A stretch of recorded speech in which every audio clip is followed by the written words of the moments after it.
You've just been born into the most powerful job on earth, and you're already failing at it, while other newborns are allowed to cry, burp, and make a mess of things. You're being swaddled in ceremonial linen, inspected by priests, and declared the physical embodiment of Horus, god of kingship.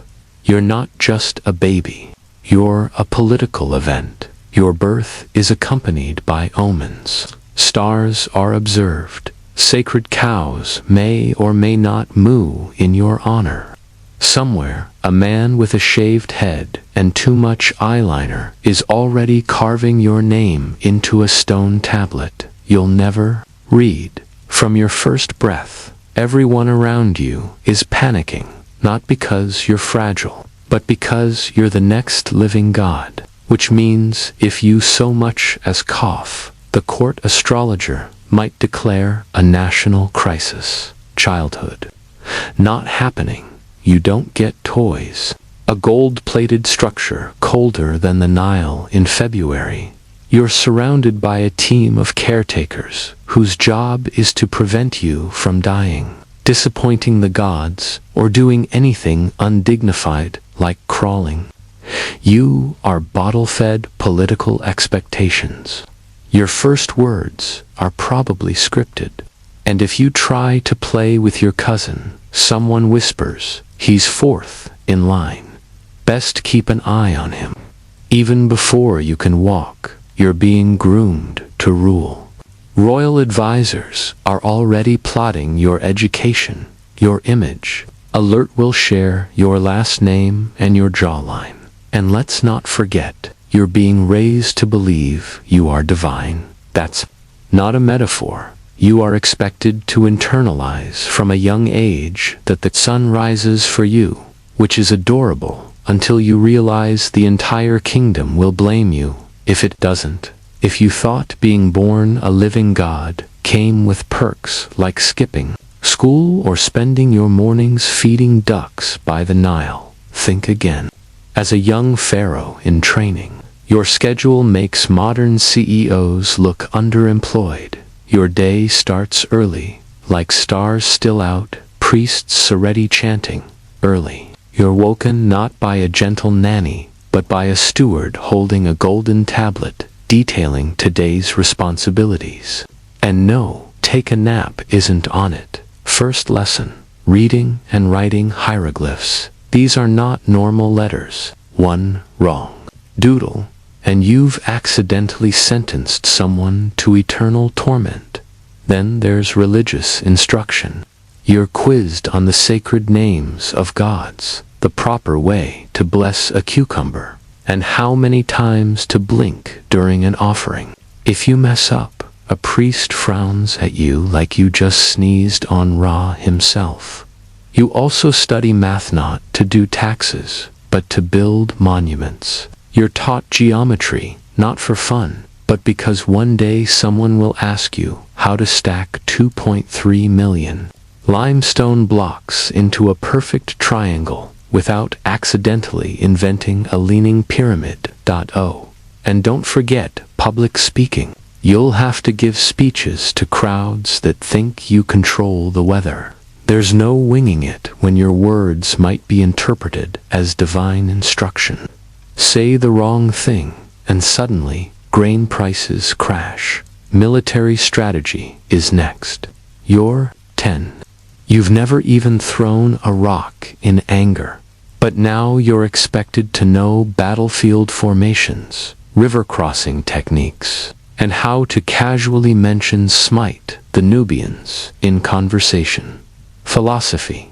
You don't get that.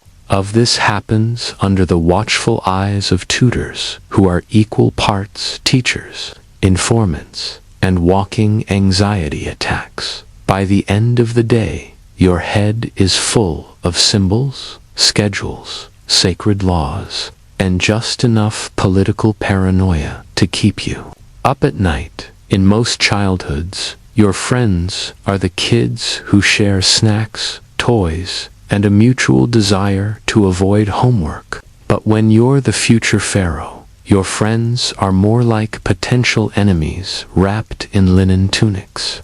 Every child you interact with is a political variable. That cheerful boy who races you through the palace gardens. He's the high priest's son, the one who always wins at board games, nephew of a general, and the girl you actually like talking to, already betrothed to your cousin for dynastic stability. You're not surrounded by friends. You're surrounded by people with titles, bloodlines, and very nervous-looking parents. Everyone plays nice, but only because you're considered sacred. That's not friendship. That's networking. Even your tutors report back on your behavior. Did you show signs of independence? Excellent, ... and also threatening. Did you question the rituals? Not excellent, possibly heretical. Did you ask if your cousin could stop staring at you during lunch? You can't sneak away for fun, because fun is suspicious. If you disappear for 10 minutes, someone alerts the palace guard. You're divine. After all, and the divine must not wander off unattended like a common farmer's goat. And heaven help you if you show favoritism. Invite one child to play sonat. You become guarded, polite, politically neutral. You master the art of laughing without meaning it and complimenting tunics you secretly hate. You learn to make every friendship seem equal, because if someone feels slighted, their family might conspire against you during breakfast. This is the royal version of no new friends. Not because you don't want them, but because any one of them might grow up to be your assassin, your rival, or, worse, your brother in law. By now, you're not just a prince, you are officially divine. Not royalty, divine. Actual Godner, divine. The priests confirm it. The scrolls say it. And the people bow like you personally invented sunlight, which sounds impressive. Until you realize no one asked if you were ready for that kind of pressure. Every time you sneeze, someone declares it a message from the heavens. Every step you take is ritualized. Every mistake you make has to be carefully explained in a way. That doesn't imply the gods are clumsy or forgetful. But here's the kicker. While everyone calls you Horus on Earth, you still stub your toe, still get pimples, and still get stomachaches from too many figs. Divine, maybe, but not immune to bad digestion. The contradiction is staggering. You're taught that you're all-powerful, yet you can't leave the palace without 5 guards, 3 priests, and a chariot procession. You supposedly control the floods of the Nile, but if you trip over a cat, it sounds poetic until you realize it means you're personally blamed for droughts, riots, or a mildly disappointing harvest. And of course, there are the rituals, constant, exhausting rituals. You must speak in special divine phrases. You eat sanctified food. You participate in ceremonies where you pretend to defeat evil using props and heavy golden objects, all while sweating in a linen tunic. Privately, you might feel doubt, maybe even boredom, but you can't say that, because saying "I'm not sure I'm a god" is the fastest way to cause a theological meltdown, or get replaced by a cousin who is sure. So you smile, you bless statues, you wave from balconies, and you quietly wonder how many gods before you also secretly hated this job. Because here's the truth, being a god wasn't liberating. It was a full-time performance with eternal consequences. You were expected to be perfect, mystical, and celestial even on days when all you really wanted was to eat a pomegranate in peace, and no one warns you that the higher they place you, the lonelier it gets at the top of Mount Divine Expectation. Then puberty hits. Your voice cracks. Your body's changing. And just when things couldn't get more awkward, phrase that here means genetically risky, you're now expected to marry a close relative, your aunt, your half-sister, your cousin. All perfectly acceptable options, according to dynastic politics and exactly zero genetic counselors. Romance. Irrelevant. Personal preference. Not part of the ceremony. And nothing screams divine legitimacy like holding hands at your wedding with someone who also shared your wet nurse. Meanwhile, the palace is buzzing. Court officials debate which relative is the least related, like it's a riddle from the gods. The priests are thrilled. The bloodline stays heavenly. The servants are placing bets. You're just trying to pretend this is normal, but it gets better, because it's not just about marriage, it's about heirs. Fast. You're barely past your first chin hair, and already there's pressure to produce a mini pharaoh to keep the line going. No pressure, kid, just all of Egypt counting on your awkward teenage hormones. And while all this is happening, you're expected to remain calm, composed, and ceremonial, because you're not just a husbander, a symbol of order, fertility, and divine cosmic power, especially during rituals where you're paraded around with your new bride, who again might be your niece. In private, you might feel disgust, confusion, or just the overwhelming need to flee into the desert and scream into a sand dune. But expressing that would make you look unstable. So instead, you nod, you smile, you attend the banquet, you marry your sister, and you convince yourself it's for the good of the realm. Because what's a little inbreeding when the fate of Egypt depends on you producing a suitably godlike heir, who may or may not have 3 elbows? This is royal puberty sponsored by genetics, politics, and denial. And the only thing more twisted than the family tree is pretending it's all completely divine. You've finally been crowned pharaoh. Time to enjoy the glory, right? Not quite first. They glue a fake beard to your chin with beeswax and strap a cobra to your forehead. Congratulations, you now look like a very anxious statue with back pain. Let's talk about the crown. It's not a lightweight royal accessory. It's a solid, dual-layered headpiece made of leather, linen, and sometimes actual metal. You're wearing symbolism, heavy, sweaty symbolism, and you have to stand for hours wearing it under the sun, while priests chant things in your ear about the universe, depending on your posture. The double crown is the real star here. It combines the red crown of Lower Egypt and the white crown of Upper Egypt, signifying you rule everything, which is beautiful in theory and terrible for your neck. It feels like balancing 2 helmets and a houseplant on your skull. Then come the ceremonial outfits: long white kilts, leopard skin, sashes, golden breastplates, all designed to impress the gods and overwhelm your joints. Linen clings in all the wrong places. Gold doesn't breathe, and you're not allowed to fidget even if a bug crawls up your shin. And sandals. Forget comfort. They're decorative, basically papyrus flip-flops with 0 arch support, reminding you that style in ancient Egypt came before circulation. But none of this is optional. You must look divine.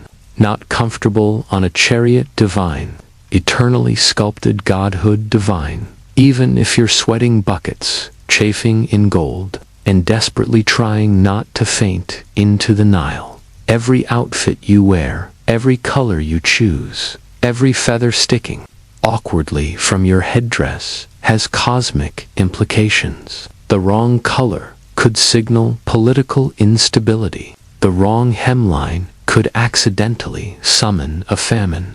No pressure. You are now part of a centuries-old fashion statement designed for the gods, not for flexibility or airflow. And the only thing more exhausting than ruling Egypt is doing it while wearing 30 pounds of spiritual pageantry and pretending none of it itches. Your throne may be made of gold, but it's not ergonomic, and the only thing heavier than the crown on your head is the expectation that you wear it like you enjoy it. Being Pharaoh came with unlimited power and unlimited blame. You were worshipped as a living god, sure, but the moment something went wrong, the entire kingdom looked straight at you like you personally unplugged the Nile. Too much rain, clearly, Pharaoh is unbalanced. Not enough rain. The gods must be punishing Pharaoh. Crops failing. That's your fault, too. And if someone stubbed their toe on a temple step, well, head of religion and head of cosmic maintenance. If the sun didn't rise properly, people didn't assume bad weather. They assumed you forgot to pray hard enough. You had one job, keep the universe running smoothly. You also had no idea how to actually do that. And because of your divine status, you couldn't admit ignorance. I don't know why there's a plague of frogs. Wasn't a valid response. You had to either pretend you had a plan, or make up a ritual on the spot and act like you meant to do it all along. Even your dreams were public property. If you had a bad dream, your court astrologers would gather, scribble furiously, and probably declare that a new temple needed to be built immediately to protect Egypt from your subconscious. Got a headache, national omen. Woke up late. A scribe notes it down as a potential sign of apocalyptic imbalance. One sneeze too many, and a goat gets sacrificed just to be safe. And if things really went downhill, famine, uprising, plague, sandstorm, crocodile incident, the people didn't say, "Wow, nature is wild." They said, "Pharaoh must be weak." Or worse, maybe the gods want a new pharaoh, flanked by bodyguards. You walk the palace halls, quietly wondering if your citizens are building a new statue or digging a new tomb. The role of pharaoh wasn't just about ruling the land. It was about absorbing the blame for every mosquito bite, muddy riverbank, or undercooked sacrificial goose.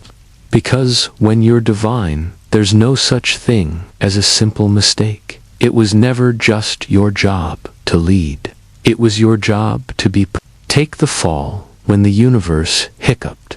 Being Pharaoh meant early mornings, and your wake-up call wasn't gentle. It involved ritual chants, burning incense, and a group of heavily perfumed priests quietly judging your posture.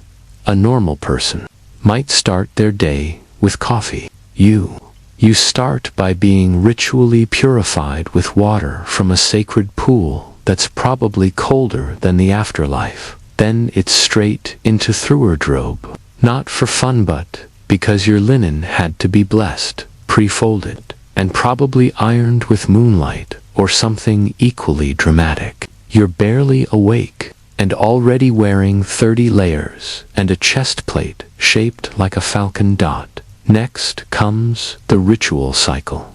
You enter the temple. A priest unrolls a scroll the length of a crocodile. You're expected to perform sacred gestures in perfect sequence hand. Here, nod there, smirk at the statue.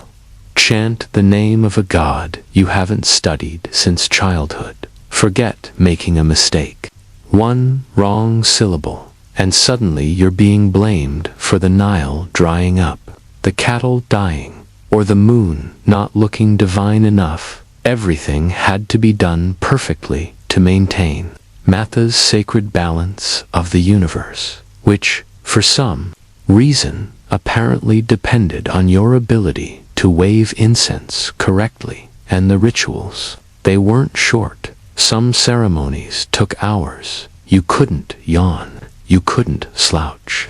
You definitely couldn't say, "Hey, do we really need to rub sacred oil on all 43 statues today?" This wasn't just religious duty. It was a national theater. The priests performed, the scribes recorded. The onlookers nodded in grim spiritual approval. Meanwhile, you stood in stiff silence. You were the most powerful person in Egypt, but your mornings were dictated by astrology, bird omens, and a ceremonial checklist that made modern tax forms look fun by the time the sun actually rose. You were already exhausted and still had 12 more rituals, 3 public appearances, and 1 carefully scripted divine smile to go. As Pharaoh, you were the supreme ruler of the kingdom, which meant every single person around you was either pretending to love you or quietly calculating how to replace you. Your guards, loyal until someone offered enough gold, goats, or spiritual favors. Your advisors, always smiling, always nodding, always accidentally reminding you that your cousin is very popular with the military. Even your cupbearer was suspiciously enthusiastic about bringing you drinks, like he wanted you to notice how not poisoned they were. And let's not forget the royal family, a tangled mess of half-brothers, uncles. They were succession applicants. Every hallway conversation could be an ambush. Every banquet, a potential last supper. You couldn't relax in your own palace without wondering if the decorative cobra on your chair was decorative enough, and the paranoia. It was justified. Assassination was practically an Egyptian sport. If you died suddenly, it was usually described as a divine mystery, which really meant someone got creative with date wine and scorpion venom. So you developed habits. You had food tasters. You rotated servants. You changed your daily routine at random, not because it helped, but because it made betrayal slightly inconvenient. And sleep. Good luck with that. You rested in a heavily guarded room with triple-locked doors, a ceremonial dagger under your pillow, and a guard you only half trusted practicing his best "I didn't do it" face. But the most exhausting part wasn't avoiding death. It was pretending you didn't know it was coming. You had to stay calm, divine, unbothered, because showing fear meant weakness, and weakness meant opportunity. Every glance, every handshake, every perfectly timed compliment. Be part of someone's rise to your throne. And if you trusted the wrong person, well, you wouldn't have to worry about politics anymore. Being Pharaoh wasn't about ruling. It was about surviving in a palace full of people who bowed during the day and sharpened knives at night. You were expected to be many things: divine, wise, unshakably composed, and incredibly photogenic in 40 heat, while wearing a gold chest plate and a smile that didn't suggest imminent collapse. Egyptian public life was built around ceremony. Long, elaborate processions through streets packed with people who loved you, feared you, or just came for the free bread. You stood in chariots, waving like a deity on parade, while secretly wondering if passing out was considered a bad omen. The outfits didn't help. You were decked out in elaborate robes, glinting jewelry, symbolic scepters, and a ceremonial headdress that trapped heat like a portable oven. Your linen clung to places linen should never cling to. Your sandals squished like they were stuffed with soggy papyrus. You stood through hours of rituals blessing sacred cows, cutting ceremonial ribbons with a gold knife naturally, and accepting offerings you didn't want from nobles you didn't trust. You smiled, you nodded, you occasionally muttered, "May the gods bless you," while quietly dying inside the sun. It didn't care you were a god. It beat down like divine judgment. Your makeup ran, the incense choked you, and yet every eye in the crowd was watching, expecting to see perfection, not heat stroke in a leopard skin sash. And if you faltered, if you looked tired, or annoyed, or gods forbid, slightly human, the rumors would start. Pharaoh is displeased. Pharaoh is weak. The heavens are shaking. You miss one ceremonial goose blessing, and suddenly people are whispering about drought. Even the festivals, which sound like fun, were just more work. You had to attend banquets where you couldn't eat, dances where you couldn't move, religious plays where you played yourself and still didn't get a speaking part. It wasn't celebration.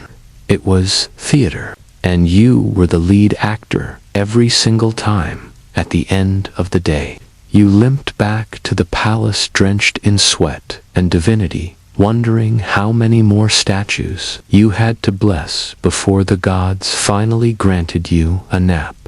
Being Pharaoh in public meant constantly pretending you were having a spiritually profound time while slowly roasting like a ceremonial duck on display.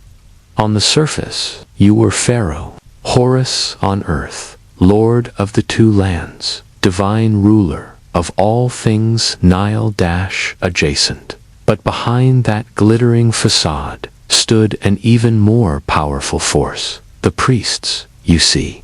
The temples weren't just for praying.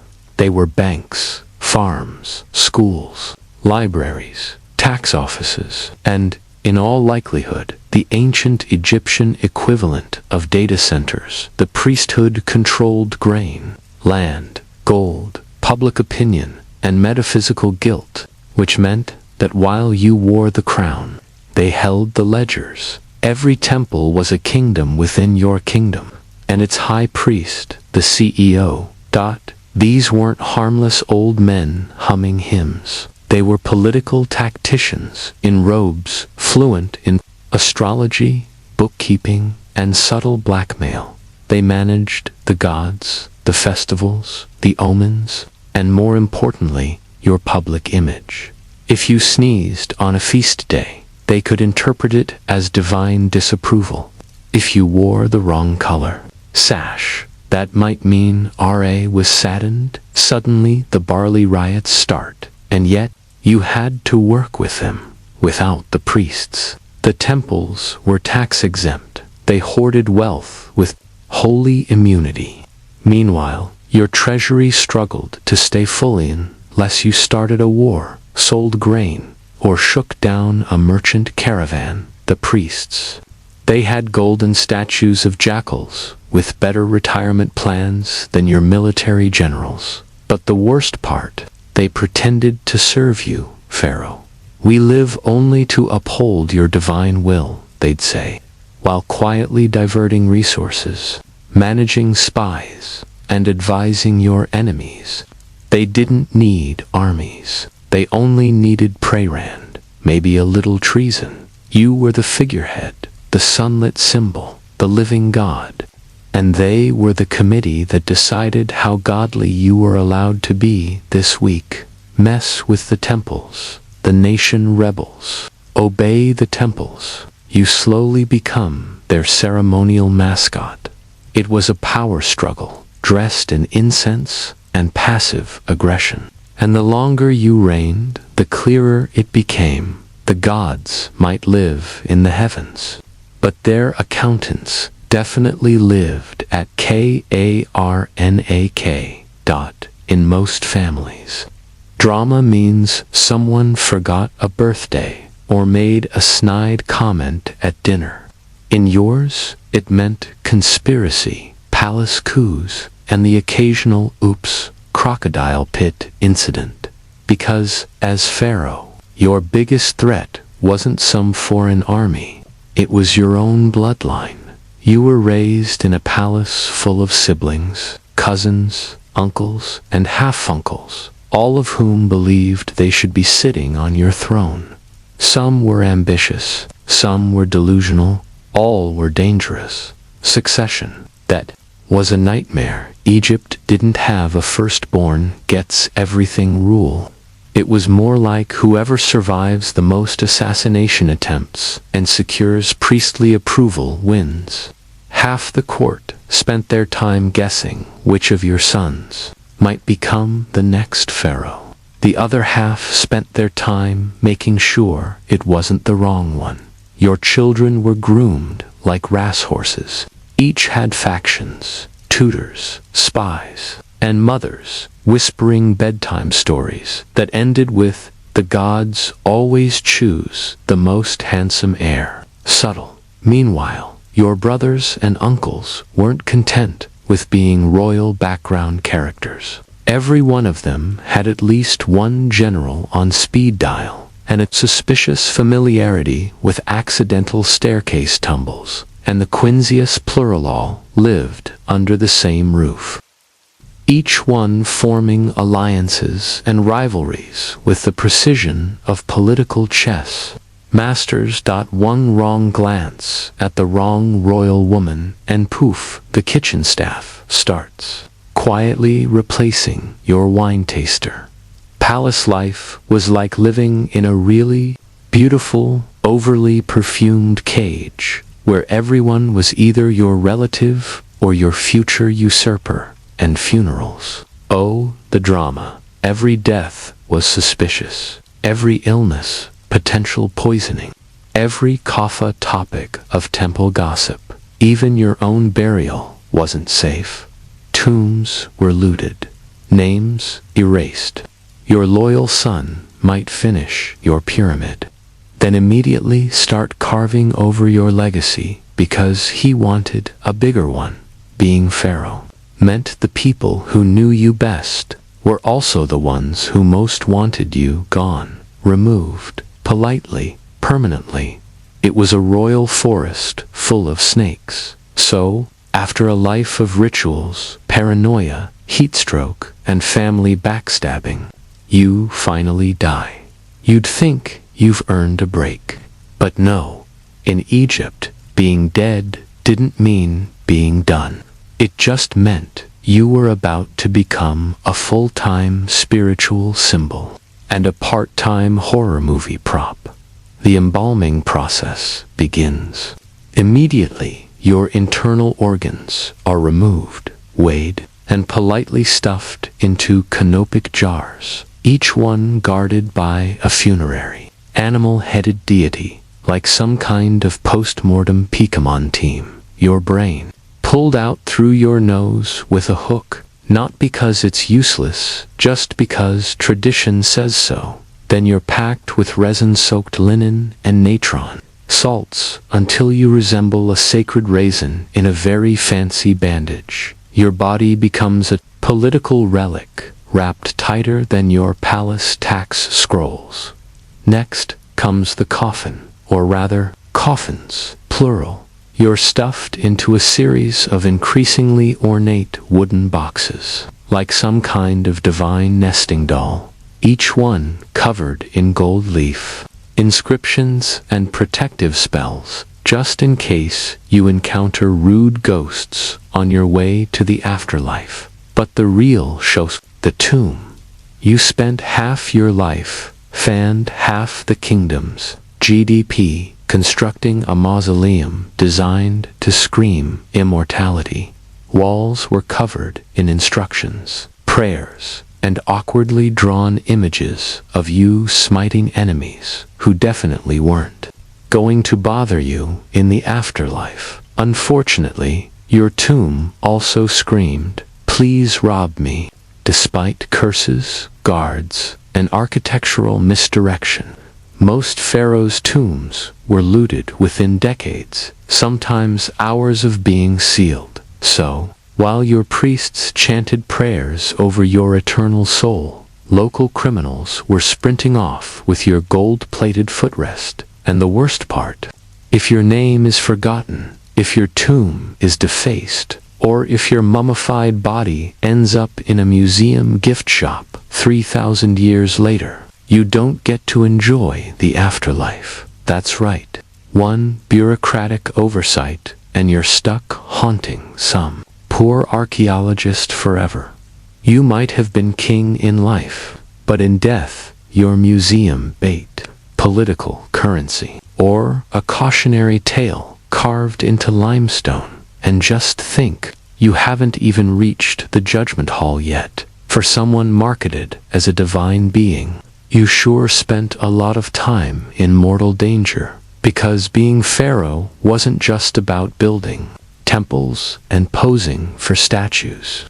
It also meant leading armies personally, as in, grab your war chariot, strap on a bronze sword, go smite some foreigners before breakfast.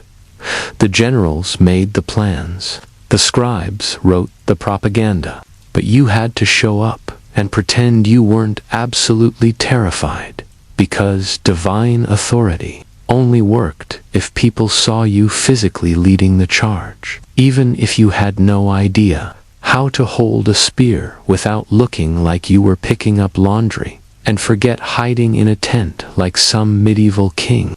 You were expected to ride at the front of the formation, waving a ceremonial axe and shouting your divine catchphrase, usually something like, "The gods will crush you," while silently praying the enemy didn't have better archers this year. And even if the battle went well, you couldn't just win quietly.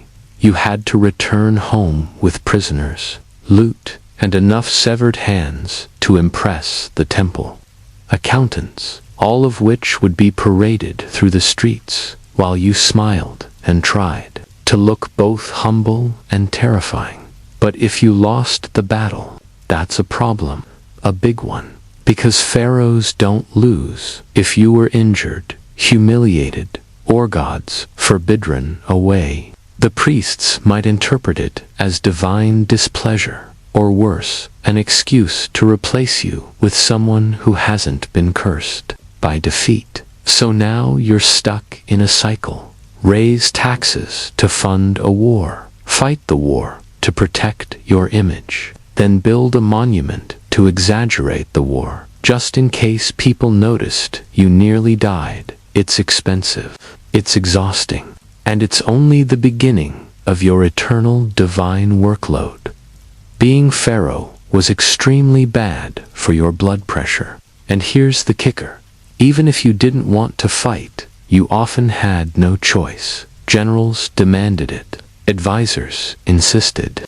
The gods sent dreams. Or maybe the priests just got bored and decided it was smiting season again and again.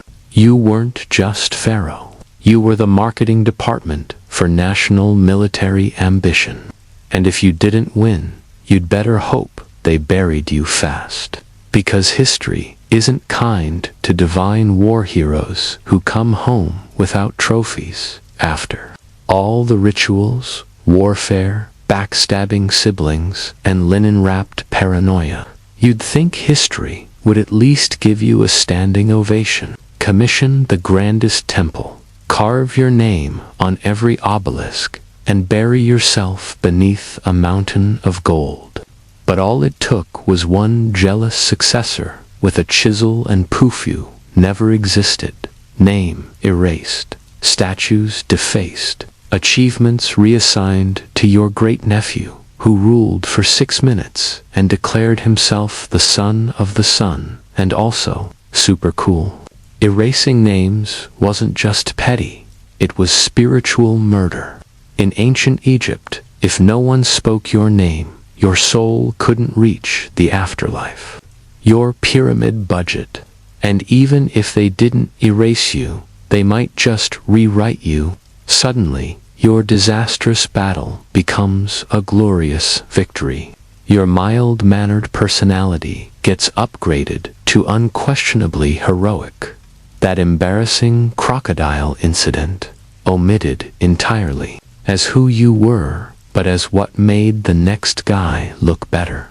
And for some pharaohs, the real humiliation came thousands of years later, when their carefully guarded tombs were discovered by archaeologists who immediately cracked them open, put their mummies under fluorescent lighting, and shipped their fingernails to museums. That gold sarcophagus you spent your life preparing, it's now a display case for elementary school field trips.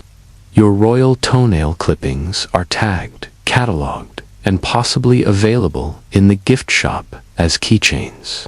You ruled empires. You were a god. And now you're a skeleton in a climate-controlled box while tourists mispronounce your name and wonder if your curse is still active. So yes, you were the living embodiment of divine order, the chosen of Ra, the Lord of the two lands, and your greatest reward is being slightly misrepresented by a travel blogger 3,000 years later. Meanwhile, across the world and centuries later, Harold Sigurdsson entered the world in 1015, screaming "We, Asumentu," a kingdom already on fire. Norway was a battleground. His half-brother Olaf Haraldsson was fighting tooth and axe to unify the country under one crown. It wasn't going well. The nobles hated Olaf, the Danes wanted his head, and the old pagan traditions were cracking under the weight of Christian kingship. So baby Harold was born, not into a cradle of comfort, but into a world of sword points, shifting alliances, and blood feuds. His family wasn't ordinary either. His father, Sigurd Syr, was a minor kingmore, farmer than warrior, but wealthy and respected. His mother, Asta Gudbrandstader, was the political firestarter of the family, ambitious, shrewd, and fiercely Christian. And most importantly, she was the mother of Olaf Haraldsson, soon to be Saint Olaf, that made Harold a prince by blood and destiny. Harold wasn't treated like a child who might someday do something important. He was trained like a future chess piece in a game that was already bloody. By age 10, he could handle a sword. By 11, he could ride. And by 15, he was riding into battle. Yes, 15. That was the year Olaf lost his throne to Danish invaders and returned from exile in 1030 to reclaim it. He gathered a ragged army of loyalists and marched to his doom at the Battle of Stiklestad. And guess who rode with him? Harold. Just 15 years old, Harold rode beside his legendary brother into the teeth of a superior army. No war paint, no glorious armor, just a teenager in chainmail with too much idealism and not enough fear. The battle was a disaster. Olaf was killed. Harold, wounded and likely in shock, was forced to flee into the mountains with the scraps of the army. And from that moment on, Harold would never be a child again. He would be a fugitive, a survivor, and a man shaped by defeat. The Viking prince had entered the stage not in glory, but in blood and retreat. But this was not the end of Harold's story. It was just the prologue. After Stiklestad, Harold didn't disappear, he retreated. Wounded and grieving, he fled eastward, crossing the snowy spine of Scandinavia into the wide rivers and dark forests of Kievan Rus. To most Norwegians, that meant exile. At the time, Kievan Rus was a rising powerhouse, Slavic, Norse, Byzantine-influenced and ruled by Yaroslav the Wise. Lucky for Harold, Yaroslav had a soft spot for well-connected Viking royalty. Even luckier, Yaroslav's court was already crawling with Norse mercenaries. Harald fit right in, and rebellious princes. Harald earned his scars and his silver. He impressed Yaroslav so much that he was given command of troops barely a year after arriving. He may have even fallen in love with one of Yaroslav's daughters, but that's stories for later. The young Viking's reputation grew. He was tall, fierce, and clever with tactics. While most warriors charged headlong, Harald flanked, feinted, and waited. If you served under him, you learned discipline. If you faced him, you learned regret. By now, Harald had matured into something far more dangerous than a desperate teenage prince. He was a warlord in exile, with no throne, no homeland, and no master. But Russ wasn't where Harald planned to end his days. It was a forge shaping the iron. He wanted more. So in the late 1030s, Harald turned his gaze southward to Constantinople. It was the richest city on earth, guarded by massive walls and bursting with gold, politics, and war. So he left Yaroslav's court and traveled to the city the Norse called Miklagard, the great city. He wasn't going as a pilgrim. He was joining the most elite mercenary unit in the medieval world, the Varangian Guard. This wasn't just a career move, it was an invasion of the Byzantine Empire from the inside, in their arsenal.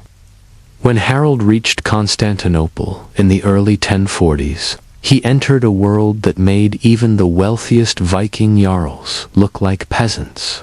The great city gleamed with domes, mosaics, silk, and secrets. Harald joined the Varangian Guard, an elite unit of mostly Norse and Anglo-Saxon mercenaries. Their job? Politics turned bloody. Harald wasn't just another brute with a beard. He rose fast. His height, cunning, and raw ferocity turned heads. He didn't just survive Byzantium, he thrived. Through Anatolia, crossed into the Holy Land, and even reached Jerusalem. Legend says he bathed in the river Jordan and made a vow to one day rule a kingdom of his own. Them, while he couldn't outscheme the palace elite, he could outlast them. He endured multiple emperor swaps, civil unrest, and shady palace coups, and through it all, he kept rising. He also got very, very rich. Spoils of war, bribes, gifts. Some say he even stashed treasure in Constantinople to collect later. He wore silk, not fur, gold, not bronze. This wasn't the Viking boy who fled Stiklestad than most Greek courtiers. But Harald was never content guarding someone else's throne, and when the emperor began to see him as a threat, just another ambitious foreigner with too much gold and too many friends, Harald decided it was time to leave. He escaped Byzantium the way he survived everything else, with a combination of nerve, muscle, and sheer Viking stubbornness. He'd spent nearly a decade fighting for emperors. Now he would fight for himself. His next stop, home, Norway. And this time, he wasn't coming back to beg. He was coming back to rule. By 1045, Harald Hardrada was done being anyone's hired sword. He returned to Scandinavia, a battle-hardened warlord, glittering with Byzantine gold, trailed by exotic mercenaries, and carrying enough battlefield experience to make most kings look like amateurs. But Norway wasn't exactly waiting with open arms. At the time, Norway already had a king, Magnus the Good, the illegitimate son of Harald's half-brother, Saint Olaf. Magnus had been holding the throne reasonably well. He was young, popular, and had united both Norway and Denmark under his rule. But what he didn't have was Harold's experience, Harold's wealth, or Harold's ambition. So Harold did what any self-respecting Viking power player would do. He hired an army. Using his Byzantine treasure hoard, Harold recruited fighters from across Rus and Sweden. Then he struck a deal with Sweyn Estridsson, Magnus' rival, in Denmark. Harold would help Sweyn reclaim Denmark, and in return, Sweyn would help Harold challenge Magnus for Norway. It was a messy medieval bromance, based entirely on mutual hatred and longboats. But Harold didn't actually need to invade. Magnus, sensing a bloody civil war in the making, made a surprising move. He offered to share the throne with Harold. It was a power-sharing deal that was never meant to last. The two co-ruled Norway with all the tension of a forced marriage between a peaceable king and a returning war machine. It was like trying to split a crown between a monk and a lion. And Harold wasn't the monk in 1047. Just 2 years into their uneasy arrangement, Magnus died suddenly. Some say illness, others whisper poison. Harold didn't waste time mourning.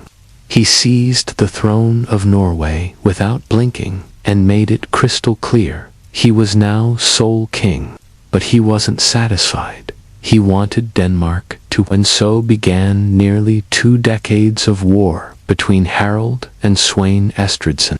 Raids, battles, skirmishes. Harold hammered Danish coasts with the same energy he once brought to Arab fortresses. He burned towns, seized ships, and left no village unplundered.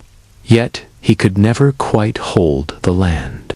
Denmark resisted, Sweyn survived, and the throne remained out of reach. Still, Norway was his, and Harold ruled it like a man who had spent 20 years fighting for the right to wear a crown. But he hadn't forgotten about England, and soon his eyes turned west. By the late 1040s, Harold Hardrada sat on the throne of Norway not just as a warlord turned king, but as the last true Viking monarch. He ruled with the discipline of Byzantium, the ferocity of Rus, and the ambition of a man who had never forgotten what it meant to lose. His rule was anything but gentle. Harold raised taxes, centralized power, and crushed dissent. Nobles who opposed him either bent the knee or vanished. He used his wealth to maintain a standing army and a fleet, an unheard of luxury for Norwegian kings of the time. He built churches, minted coins, and made it clear Norway wasn't some northern backwater anymore. It was a real kingdom with real teeth. But Harold's idea of kingship was medieval realpolitik. He wanted loyalty, but only after obedience. He wanted peace, but on his terms. If a local chieftain challenged him, Harold sent troops. If peasants protested taxes, they met swords. He wasn't a tyrant. He was Viking royalty with imperial instincts. And the Norwegians, frankly, didn't know what hit them. Still, his reign wasn't all steel and fire. Harold was also a man of culture. He wrote poetry often about himself, naturally, and supported skalds, who immortalized his deeds in verse. He maintained trade routes across Europe, and even re-established contact with the Byzantine court, just in case his treasure stash needed revisiting. He also never stopped warring with Denmark. Every summer, like clockwork, he'd launch a new raid, sailing down to Danish shores, torching villages, taunting Sweyn Estridsson, an annual reminder that he still had a score to settle. These campaigns were less about conquest now and more about pride. Harold couldn't let go, and Sweyn refused to die. But even Harold knew he was getting older. By the early 1060s, he started grooming his son, Olaf Kyrre, for the throne. He probably expected to rule a few more decades, retire into legend, maybe die in his sleep, surrounded by gold and loyal warriors. But then came 1066, the year England exploded into chaos. Edward the Confessor had died without an heir. Competing claims flooded in, and Harold Grey at the temples, but still sharp as a spear, saw his last great chance. He didn't just want Norway or Denmark anymore. He was coming for England. 1066 wasn't just a year, it was the year, the kind that turns a king into a legend or a corpse. And Harold Hardrada, nearing 50 but still built like a bear, was about to roll the dice one last time. Edward the Confessor, King of England, had died childless. The throne was up for grabs. Harold Godwinson claimed it. William of Normandy prepared to invade. But then, from the icy north, came Harold Hardrada. Why not? He had a half-baked claim through an old deal with the Danish king Canute, who had once ruled England. Did it make sense legally? Not really. But in Viking logic, a claim plus an army equals a throne, and Harold brought an army. He allied with Tostig Godwinson, the bitter, exiled brother of Harold Godwinson, England's new king. Tostig promised English support. Harold promised steel. With around 300 longships and over 10,000 warriors, he sailed across the North Sea, just like Viking ancestors had done for centuries. Only this time, it wasn't a ride, it was a full-scale invasion. In September 1066, he landed near the Humber and advanced toward York. The English weren't ready. At the Battle of Fulford, Harold crushed a hastily assembled force under the northern earls. The gates of northern England opened. York surrendered. The old Viking magic was back. Harold was confident. This wasn't Byzantium's twisted politics or Denmark's stalemates. This was raw conquest. He set up camp at Stamford Bridge, demanding hostages from the region. And then surprise, Harold Godwinson, the English king, had force-marched his army north from London in under a week. He arrived at Stamford Bridge on September 25th, catching Harold's forces completely off guard. Many of Harold's men had left their armor behind, expecting negotiations, not a battle. What followed was brutal. The Vikings fought fiercely, but they were outmaneuvered, outnumbered, unprepared. One berserker reportedly held the bridge alone, buying time. But even Viking courage had its limits. In the melee, Harold took an arrow to the throat. The Viking thunderhead fell in battle, swinging his sword until the very end. It was the last great Viking invasion of England, and, with Harold's death, the Viking age itself died with him. September 25th, 1066. Harold Hardrada met his fate on a grassy field near Stamford Bridge, and with him died the last true Viking dream of conquest. It was supposed to be a negotiation day. Harold had left his chainmail behind, basking in the afterglow of victory at Fulford. His men were relaxing. The weather was mild. England looked ripe for the taking. Then came the dust cloud. Harold Godwinson had pulled off one of the fastest troop movements in medieval history. He and his army had marched ... nearly 200 miles in under 4 days, and the English didn't arrive quietly. They caught the Norwegians totally unprepared, scattered, and mostly unarmored. What followed was not a battle, it was a slaughter. Still, the Vikings didn't roll over. They fought with the desperation of men who knew the North Sea was too far behind them. A single warrior blocked the narrow bridge with a massive axe, delaying the English advance and turning himself into an instant legend. He allegedly killed over 40 men before being stabbed from beneath the bridge by a spear. That's how desperate things were. Kings were relying on bridge trolls to buy them time. Once Harold realized what was happening, he scrambled to form a shield wall. But it was chaos. Men arriving in pairs without armor, rushing into formation as arrows rained down. Then, the English cavalry slammed into their flanks. The shield wall held for a while. Harold himself fought like the berserker he was trained to be.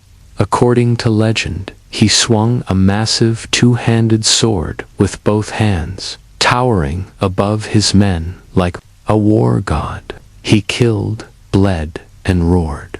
Then came the arrow, straight through the windpipe. The last great Viking king fell without a final word.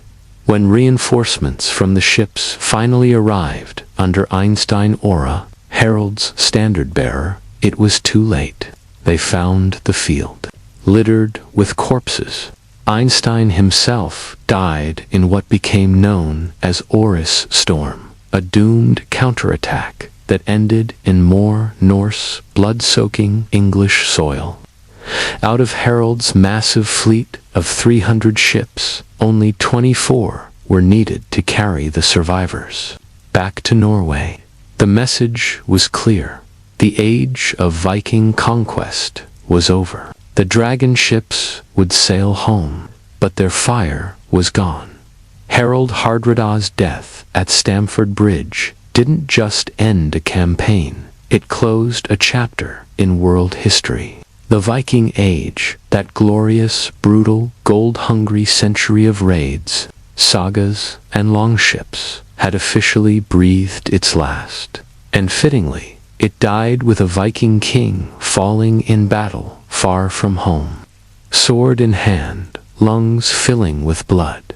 But the impact rippled far beyond the battlefield. In the days after the battle, Harold Godwinson barely had time to breathe. As the Norwegians limped back to their ships, Harold received word that another invasion had landed in the south. William of Normandy. Had Harold not attacked when he did, Harold Godwinson might have had more time to prepare. Instead, barely 3 weeks after crushing one invader, he had to face another.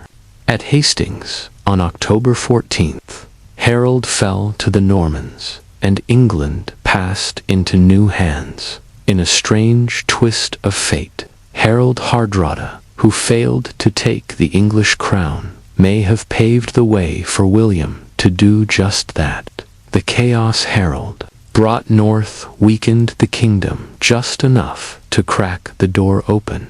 Meanwhile, back in Norway, the news hit like a cold wave. The once invincible Harold, hero of Rus, scourge of Byzantium, ruler of a proud kingdom, was gone. His son, Olaf Kyer, took the throne. But Olaf wasn't his father. He was a quieter ruler, more interested in peace than plunder. Under his reign, Norway stabilized.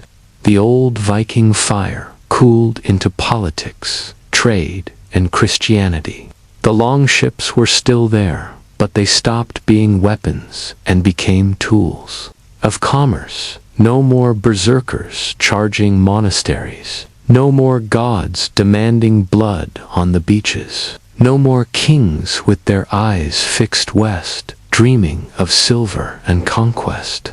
The sagas would still be sung, but the men who inspired them were now ghosts. Harold's life was the Viking world's last great epic. From snowy Norway to the golden domes of Constantinople, from steppe skirmishes to English meadows, he embodied everything the Viking Age stood for: bravery, ambition, ruthlessness, and above all, motion.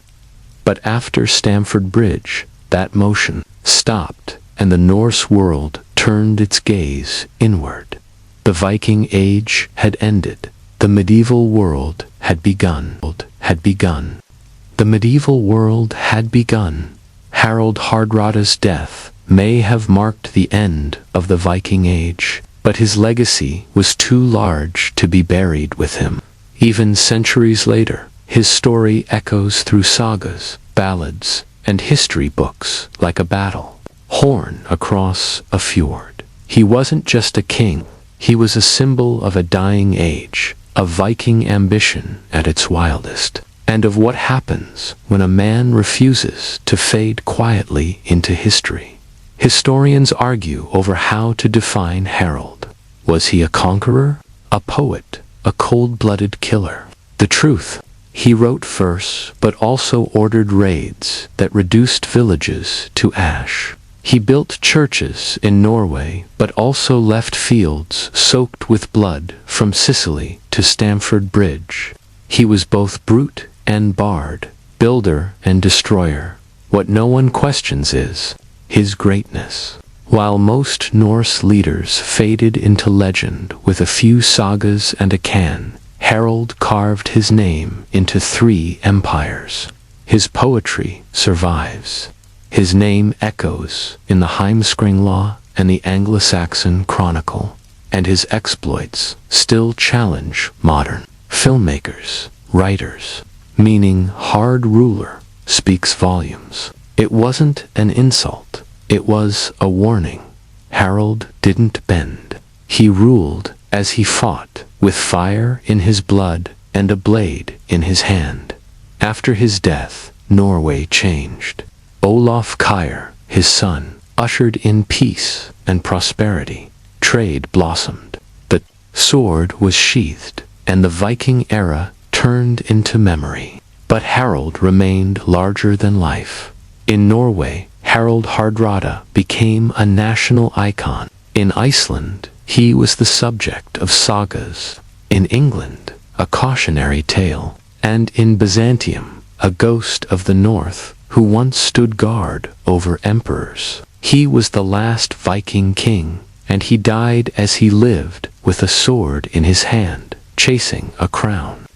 When the long ship stopped sailing and the mead halls quieted, the world turned. But Harald had already made sure it would remember his name to the Vikings. A ship wasn't just wood, nails, and sailcloth. It was identity, legacy, and destiny. It was how you traded, raided, traveled, and passed on. So when a chieftain or warrior died, burying them in a ship wasn't just ceremonial, it was essential. In Viking belief, the ship was a sacred vessel, bridging the worlds of the living and the dead. Just as a warrior sailed across the sea in life to conquer foreign lands, they would now sail across the metaphysical sea to reach the afterlife. This wasn't a quaint superstition, it was a cosmic law. Life was a voyage, and death was simply the next leg of the journey. That's why these ship burials were so elaborate. The ship itself had to be worthy. Long ships, up to 70 feet long, carved with dragon-headed prows, and built to cut through waves, and apparently through spiritual dimensions. The body would be laid in the center, typically on a bed or pile of furs. Around it, mourners would fill the shipknot with tears, but with gear and weapons. Of course, a sword, axe, shield, and spear, because even the dead needed to be ready for battle in the afterlife. But also tools, clothing, jewelry, and occasionally more morbid cargo slaves, horses, and even hawks sacrificed to serve their master in death as they had in life. To us, this sounds brutal. To the Vikings, it was honor. The ship was then buried under tons of earth, creating a mound, permanent marker of power. These weren't just tombs, they were statements. Here lies someone important enough to deserve a ship to the next world. And it wasn't just men. Some of the most magnificent ship burials, like the famous Oseberg burial, belonged to women. Viking queens, priestesses, and aristocrats were also sent into the soil with ships and riches, proving that spiritual passage wasn't just for the sword-swinging elite. So when we say Vikings lived and died by the sea, we mean it literally. For them, the ship wasn't just how you conquered foreign lands. It was how you conquered death. If Viking ship burials sound like legend, the and Gokstad discoveries turned legend into fact. These weren't dusty old grave pits. They were time capsules, fully intact ships pulled from beneath Norwegian soil, packed with splendor, secrets, and the unmistakable smell of legacy. Let's start with the Oseberg ship, unearthed in 1904. When farmers started digging near a burial mound in southeastern Norway, they didn't expect to hit a 70-foot-long dragon ship, but there it was, immaculately preserved under clay, almost untouched by time. The prow rose in a graceful serpentine curve, its surface covered in intricate carvings. The craftsmanship was staggering. This wasn't a warship. It was ceremonial, a royal hearse for someone exceptional. But here's the twist. The Oseberg burial held two women, one older, likely noble or royal, the other younger, possibly a servant or high priestess. The older woman may have been a queen or a powerful vulva, a Viking seeress. Her body was draped in silk and wool, surrounded by carved sledges, chests, buckets, animal remains, and even a cart with wheels as ornate as cathedral windows. Two sacrificed oxen lay at the prow. This wasn't a quiet funeral. It was a cosmic launch party. Then there's the Gokstad ship, discovered in 1880 and far more battle-ready, sleek, fast, and armed for war. Inside was the skeleton of a man in his 40s, likely a chieftain or warrior king. His identity remains a mystery, but he was buried with grandeur. Shields lined the sides of the ship, and beside him were beds, weapons, gaming pieces, and the remains of 12 horses, 6 dogs, and even 2 peacocks. Yes, peacocks.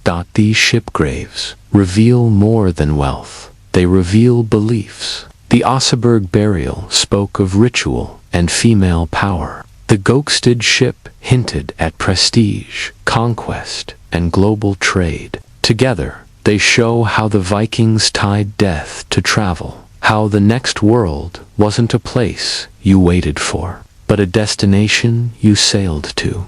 These were no ordinary graves. They were declarations, echoes of power, floating temples buried in the earth. It was a spectacle, a powerful, theatrical rite of passage designed to launch the dead into the next world and make sure the living never forgot their name. Ship burials were the main event. It all began with the body.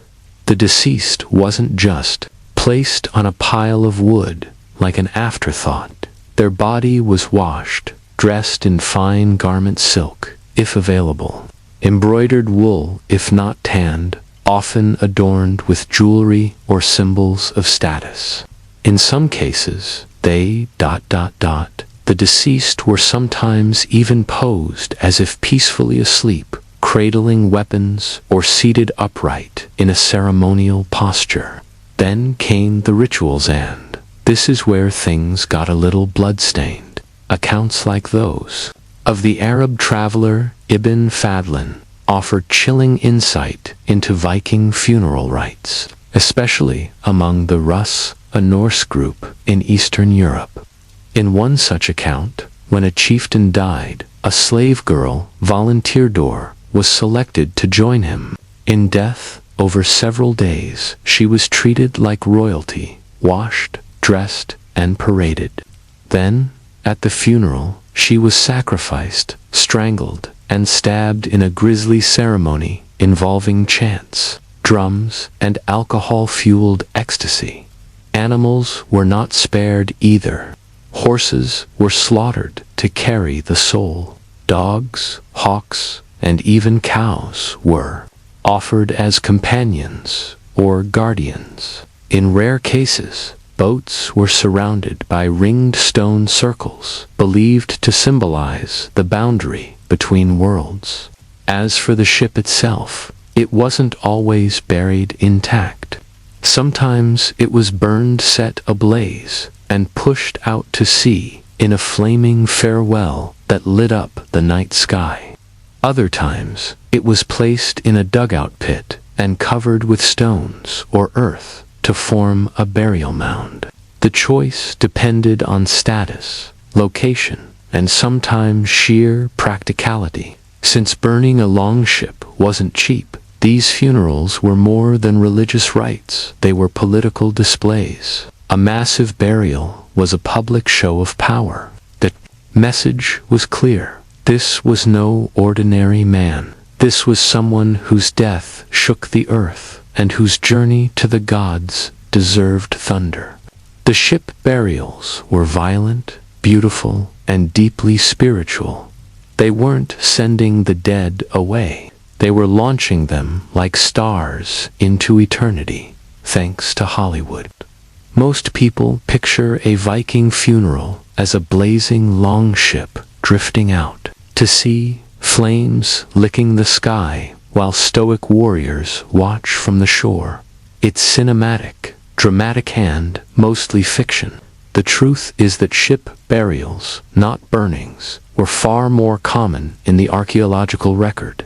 Burial mounds, like Oseberg, Gokstad, and Thun show longships carefully placed in the ground, loaded with grave goods, and covered with soil or stones. These weren't one-size-fits-all either. Some ship graves were massive and extravagant, others simple and modest. But the key was preservation. The ship wasn't destroyed. It was transformed into a tomb. So where does the burning come from?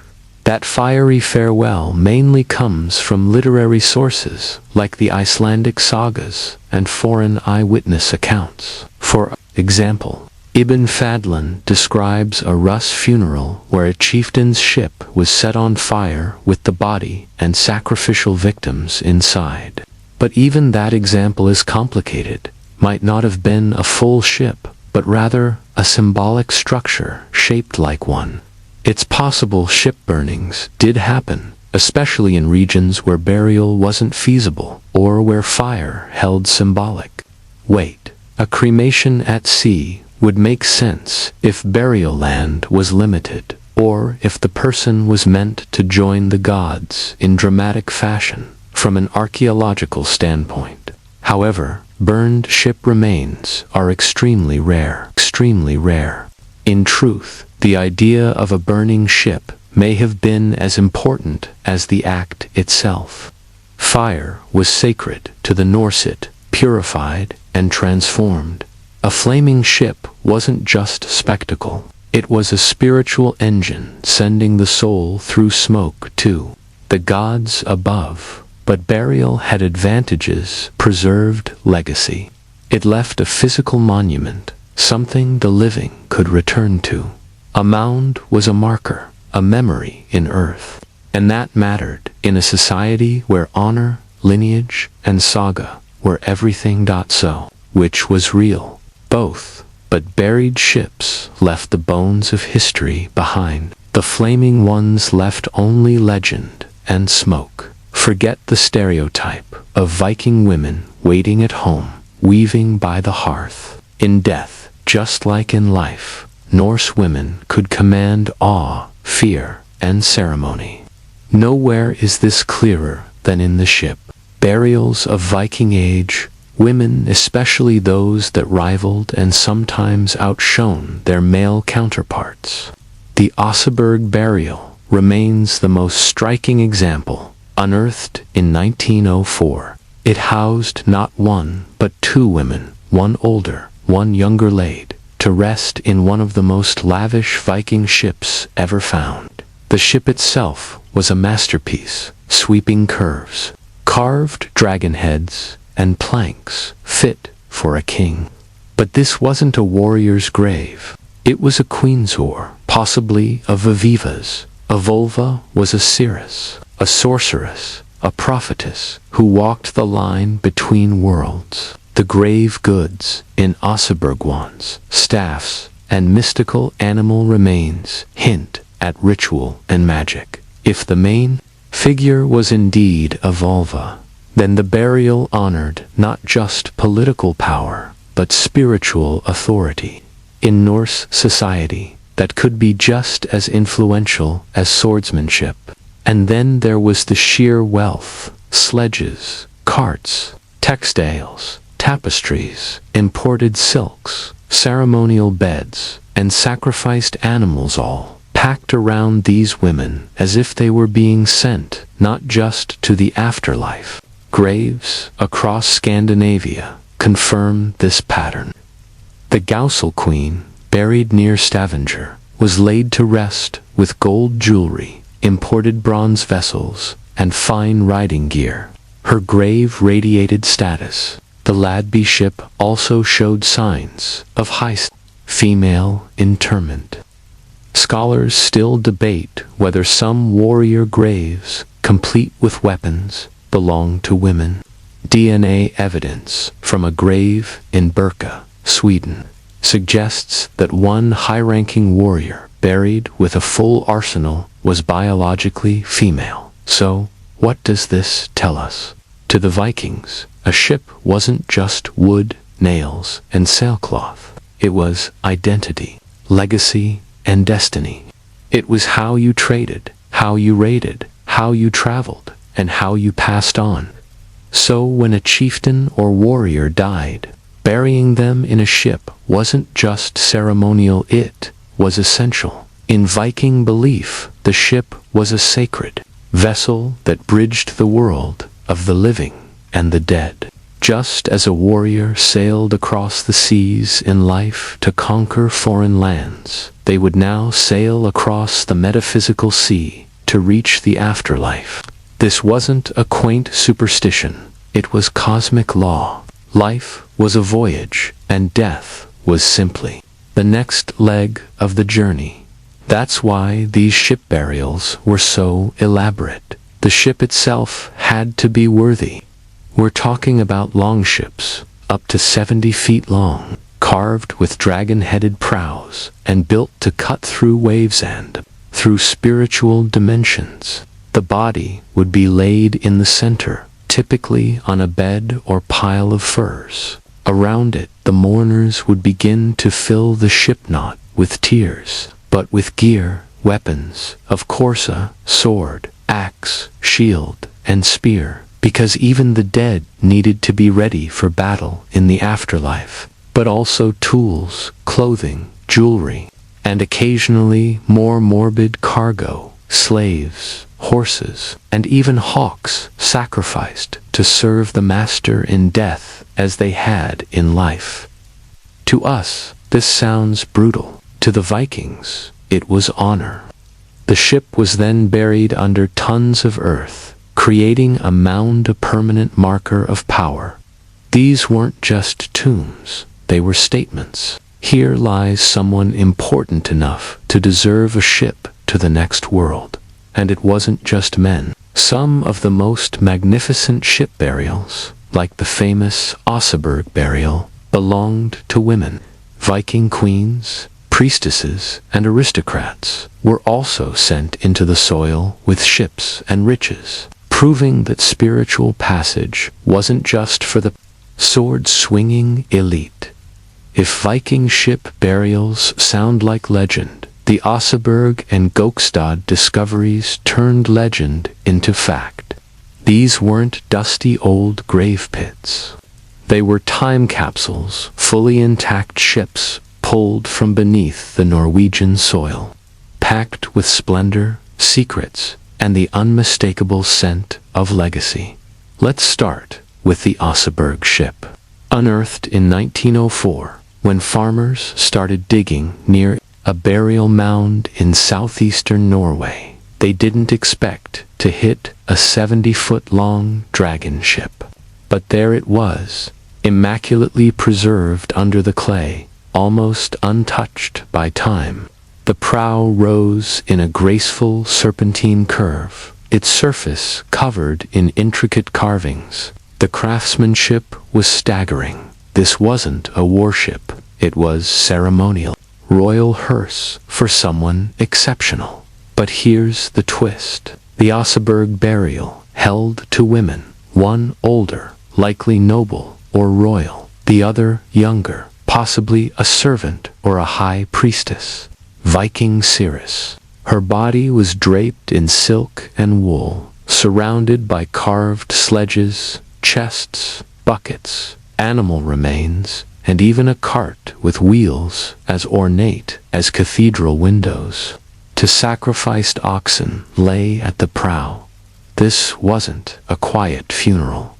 It was a cosmic launch party. Then there's the Gokstad ship, discovered in 1880 and far more battle-ready, sleek, fast, and armed for war. Inside was the skeleton of a man in his 40s, likely a chieftain or warrior king. His identity remains a mystery, but he was buried with grandeur. Gaming pieces, and the remains of 12 horses, 6 dogs, and even to peacocks. Yes, peacocks. These ship graves reveal more than wealth. They reveal beliefs. The Oseberg burial spoke of ritual and female power. The Gokstad ship hinted at prestige, conquest, and global trade. To travel how the next world wasn't a place you waited for, but a destination you sailed to. These were no ordinary graves. These were declarations, echoes of power, floating temples buried in the earth, and they were just the beginning. A Viking funeral wasn't just a somber goodbye. It was a spectacle, a powerful theatrical rite of passage designed to launch the dead into the next world and ensure the living never forgot their name. And ship burials were the main event. It all began with the body. The deceased wasn't just placed on a pile of wood like an afterthought. Their body was washed, dressed in fine garment silk, if available, embroidered wool if not tanned, often adorned with jewelry or symbols of status. In some cases, they were even posed as if peacefully asleep, cradling weapons, or seated upright in a ceremonial posture. Then came the rituals. And this is where things got a little blood-stained. Give chilling insight into Viking funeral rites, especially among the Rus, a Norse group in Eastern Europe. In one account, when a chieftain died, a slave girl volunteer was selected to join him in death. Over days, she was treated like royalty, washed, dressed, and paraded. Then, at the funeral, she was sacrificed, strangled, and stabbed in a grisly ceremony involving chants, drums, and alcohol-fueled ecstasy. Animals weren't spared either. Horses were slaughtered to carry the soul. Dogs, hawks, and even cows were offered as companions or guardians.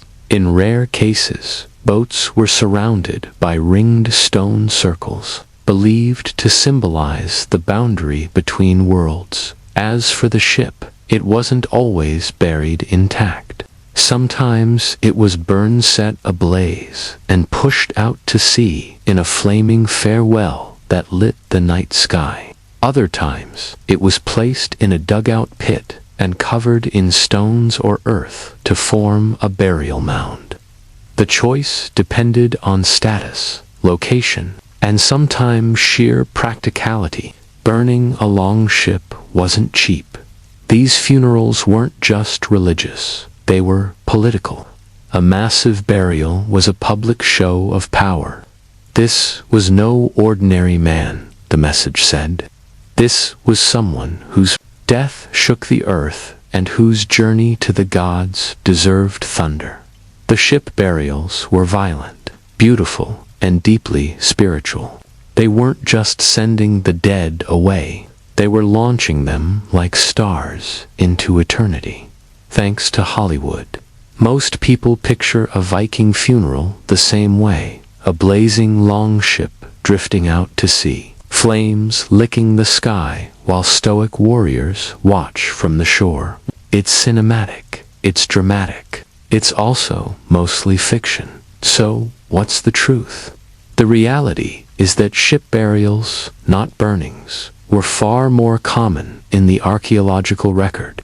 Burial mounds like Oseberg, Gokstad, and Tunsjö, longships, carefully placed in the ground, loaded with grave goods, and covered with soil or stones.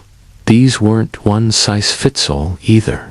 Some ship graves were massive and extravagant. Others were simple and modest. But the key was preservation.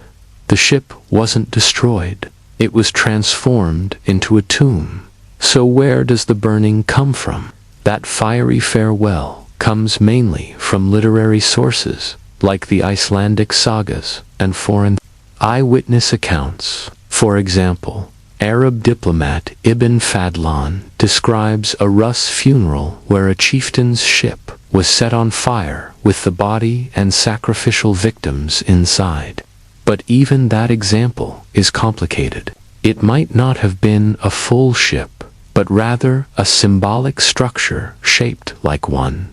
It's possible that ship burnings did happen, especially in regions where burial wasn't feasible, or where fire held symbolic weight. A cremation at sea would make sense if burial land was limited, or if the person was meant to join the gods in dramatic fashion. But from an archaeological standpoint, burned ship remains are extremely rare. In truth, the idea of a burning ship may have been as important as the act itself. Fire was sacred to the Norse. It purified, it transformed. A flaming ship wasn't just spectacle. It was a spiritual engine, sending the soul through smoke to the gods above. But burial had advantages. It preserved legacy. It left a physical monument, something the living could return to. A mound was a marker, a memory in earth, and that mattered in a society where honor, lineage, and saga were everything. So which was real? Both, but buried. Ships left the bones of history behind, the flaming ones. They left only legend and smoke, turning myth into ritual. To be buried in a ship meant you were going somewhere.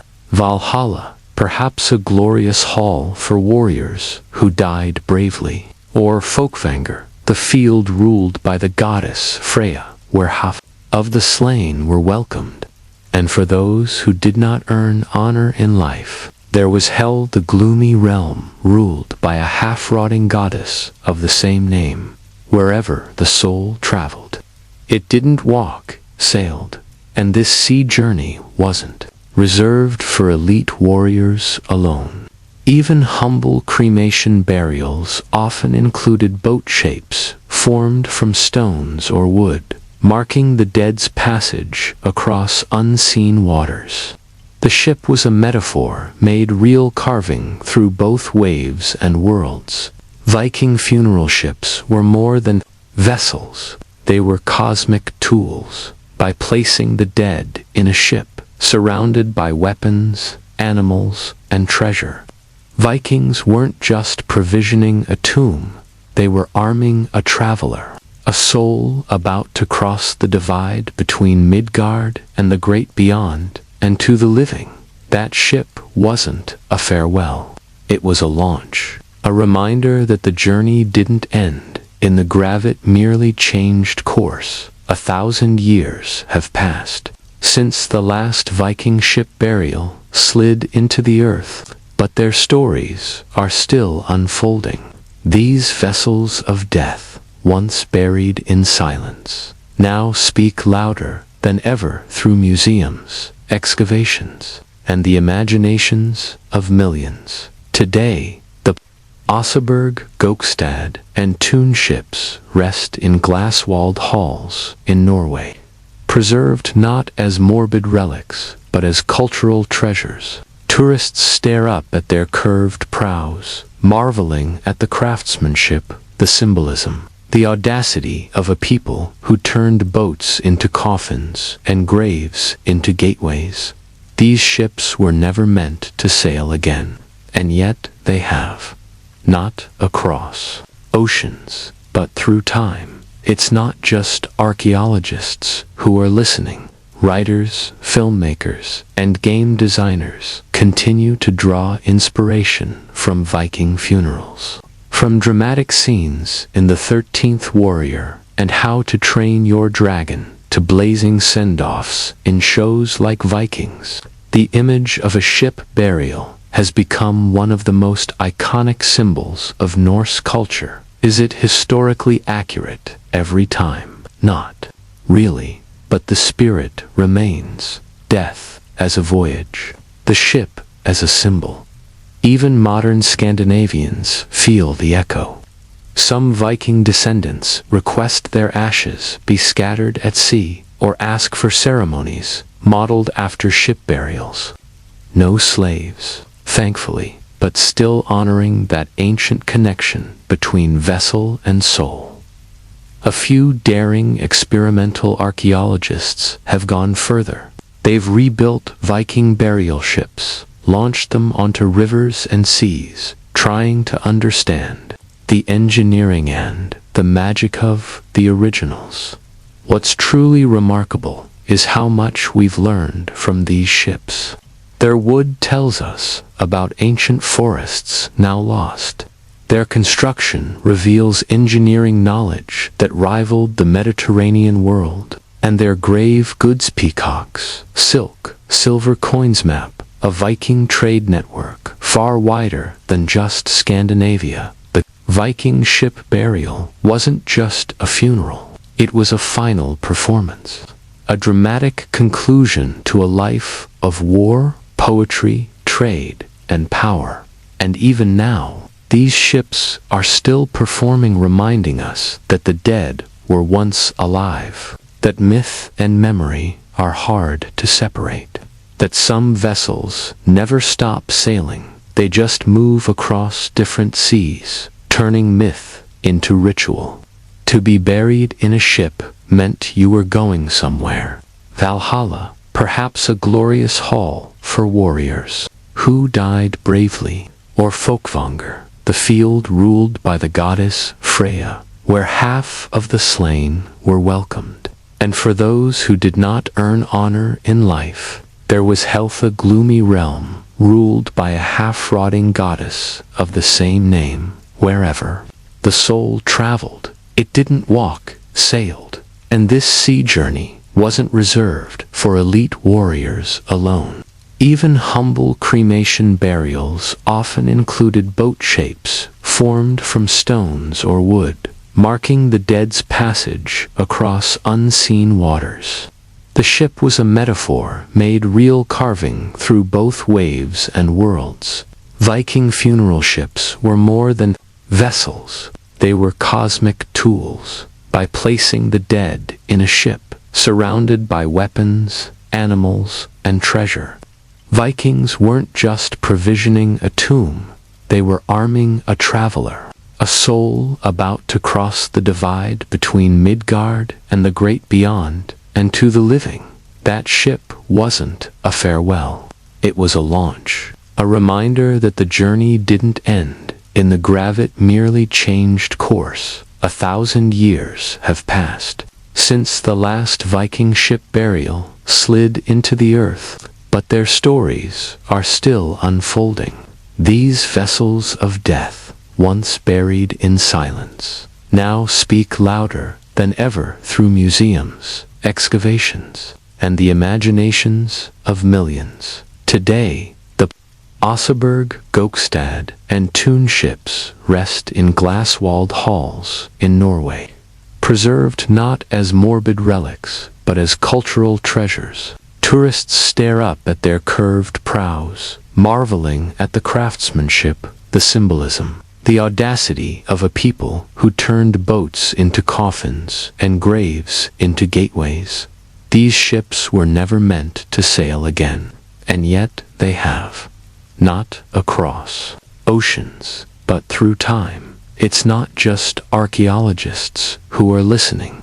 Writers, filmmakers, and game designers continue to draw inspiration from Viking funerals. From dramatic scenes in The 13th Warrior and How to Train Your Dragon to blazing send-offs in shows like Vikings, the image of a ship burial has become one of the most iconic symbols of Norse culture. Is it historically accurate every time? Not really, but the spirit remains. Death as a voyage, the ship as a symbol. Even modern Scandinavians feel the echo. Some Viking descendants request their ashes be scattered at sea or ask for ceremonies modeled after ship burials. No slaves, thankfully, but still honoring that ancient connection between vessel and soul. A few daring experimental archaeologists have gone further. They've rebuilt Viking burial ships, launched them onto rivers and seas, trying to understand the engineering and the magic of the originals. What's truly remarkable is how much we've learned from these ships. Their wood tells us about ancient forests now lost. Their construction reveals engineering knowledge that rivaled the Mediterranean world. And their grave goods peacocks, silk, silver coins map a Viking trade network far wider than just Scandinavia. The Viking ship burial wasn't just a funeral. It was a final performance, a dramatic conclusion to a life of war, poetry, trade, and power. And even now, these ships are still performing, reminding us that the dead were once alive, that myth and memory are hard to separate, that some vessels never stop sailing, they just move across different seas. Courtly love, while flattering, was also confining, idealized, and often impossible to live up to. The lady in these romances was typically noble, married, and intentionally unattainable. Her elusiveness wasn't a flaw, was the feature. The more distant and idealized she was, the purer the love seemed, described in impossibly poetic terms. Like ivory eyes like stars, hair like woven gold, these women weren't individuals but symbols, designed to inspire devotion and suffering in equal measure. For men, this idealization offered a noble excuse for emotional vulnerability. A knight could weep, sigh, or write poetry without shame because his love was considered sacred. But for women, it was a trap. They were expected to inspire love without ever acting on it. They had to maintain grace and virtue while being watched, desired, and sometimes relentlessly pursued by suitors armed with sonnets. Occasionally, women held symbolic power in these narratives, setting challenges or commanding loyalty. Yet, in reality, most noble women were married off before age 15 for political alliances and had little autonomy. Still, courtly love gave them visibility in a male-dominated world. They became the center of stories, songs, and quests. Some women mastered the game. Eleanor of Aquitaine and her daughter Marie de Champagne were more than muses, they were patrons of this culture. They encouraged poets and commissioned literature that reflected their ideals and sometimes their politics. But even at its most generous, courtly love wasn't about equality. It was about distance and longing. The lady was adored, but rarely known, a fantasy with a crown. And fantasies don't get to speak. Chivalry began as a code of battlefield conduct, loyalty to one's lord, courage under fire, mercy to the fallen. But courtly love added a layer of poetic softness. Now, every oath and polished spur could double as a love letter. A knight no longer fought only for king or country, but for the favor of a distant lady. The hierarchy of loyalty became threefold: first to God, then to one's feudal lord, and lastly to the lady, the invisible beacon guiding his every action. Instead of hoisting a battle standard, the knight tied a lady's tokena ribbon or val around his arm. Tournaments transformed into love theaters. Banners lined the lists, and knights declared which lady's favor they bore. Victory wasn't just martial triumph, it proved romantic worthiness. Knights sometimes collapsed from exhaustion, unwilling to appear less devoted than their rivals. This devotion demanded near aesthetic discipline. Andreas Capellanus de Amor laid out rules. The lover must be humble, discreet, and endure rivals silently. The cruelest rule of all: rejoice in service, even if love is never returned. The suffering itself was proof of sincerity, yet beneath velvet rhetoric lurked brutal reality. Knights wrote poetry by candlelight, but sharpened swords by dawn. The same hand that penned a rando could cleave a helm in combat. This paradoxed tenderness amid violence was central to the narrative. The greater the contrast, the nobler the knight. Of course, real love complicates the code. Affairs happened, scandals erupted, and reputations shattered. Yet the ideal endured, a harmony where courage met courtesy, where strength bowed to grace. In an age of war and arranged marriages, that ideal was irresistible. Every code invites breach, and courtly love's obsession with secrecy and yearning practically begged for real-world consequences. Some of the Middle Ages' most notorious scandals were born from these ideals. Take Peter Abelard and Heloise. He, a celebrated philosopher; she, his brilliant teenage student. Their courtly romance turned physical and public. The fallout: a furious uncle, a secret child, a forced marriage, and Abelard's infamous castration. Both lovers ended their lives in monasteries, composing letters steeped in theology and heartbreak. Even royalty wasn't immune. Eleanor of Aquitaine, patron of troubadour culture, was rumored to have had flirtations during the Second Crusade, especially with her uncle Raymond of Poitiers. Whether true or not, the gossip poisoned her marriage to Louis VII and reshaped European politics when she wed Henry P. Lantagenet. Other scandals followed. The Tour de Nesle affair of 1314 saw 3 French princesses accused of secret liaisons in a Parisian tower. Marriages were annulled, lovers executed, and disgraced women imprisoned in convents. The very society that praised female virtue had iron chains waiting when that virtue cracked.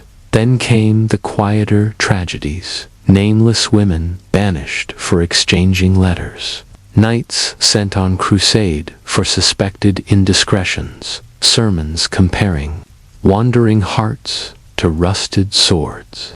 The church never outlawed courtly love, but it policed it with fines and penance. Desire, however poetically framed, was still a sin. If troubadours were the soundtrack of courtly love, medieval authors created its cinematic universe. Beginning in the 12th century, writers like Chrétien de Troyes turned longing and secrecy into the engine of epic narratives. Enter King Arthur's court. a fictional stage for every chivalric dilemma. In Lancelot, the Knight of the Cart, we meet the perfect love triangle. Guinevere, her noble but emotionally distant husband, Arthur, and the peerless, hopelessly smitten Lancelot. His greatest trial isn't crossing a sword bridge or defeating armies. It's loving a woman he can never claim. The story was a sensation. Knights wanted to be Lancelot, minus the lifetime of adultery. Arthurian romance spread across Europe. German poets gave us Parsifal, where spiritual growth mirrored romantic restraint. English authors compiled vast cycles, culminating in Sir Thomas Malory's La Morte d'Arthur, which sealed chivalric tragedy into the Western canon. Other works, like the Romance of the Rose, used allegory and satire. A rose locked in a garden stood in for a noble lady, while every courtly virtue became a character. Later editions mocked the ideals, revealing their contradictions even as readers adored them. These texts weren't just entertainment, shaped how Europe thought, wrote, and performed love. Troubadour refrains floated over castle walls, and bishops smelled sulfur. How could a culture that exalted adultery, emotional idolatry, and stylized lust survive alongside Christian teachings? By the 13th century, preachers were warning against love tokens, tournaments, and poetry. The Dominican Stephen of Bourbon denounced troubadours as peddlers of vanity. Confessors interrogated penitents about secret liaisons and even excessive daydreaming. Yet suppression was tricky. Many of love poetry's biggest patrons were also patrons of monasteries. Eleanor of Aquitaine, Marie de Champagne, and Blanche of Castile walked both worlds. Some clerics used satire instead of censure. De Amor, for example, ends by urging readers to reject the love system it just outlined. And despite warnings, the desire to desire proved too strong. The church couldn't erase the dream, only scold it. By the 14th century, the luster of courtly love began to fade. Plagues, wars, and social upheaval blurred old hierarchies. Knights became mercenaries. Troubadours competed with traveling entertainers. But the language of love endured. It evolved. Renaissance courtesy books, like the Book of the Courtier, replaced bleeding hearts with elegant restraint. Poets like Chaucer and Shakespeare mocked courtly extremes, but borrowed their tools. Romeo and Juliet echoed Lancelot and Guinevere, but with mutual passion and tragic parody. The printing press democratized romance. Love ballads reached commoners. Valentine's Day poems echoed courtly longing. Literature, theater, and even etiquette manuals carried the torch. Modern culture still dances to the rhythm of courtly love. Rom-coms hinge on delayed gratification. Superheroes swing through cities to leave roses. Fans write love letters to distant celebrities.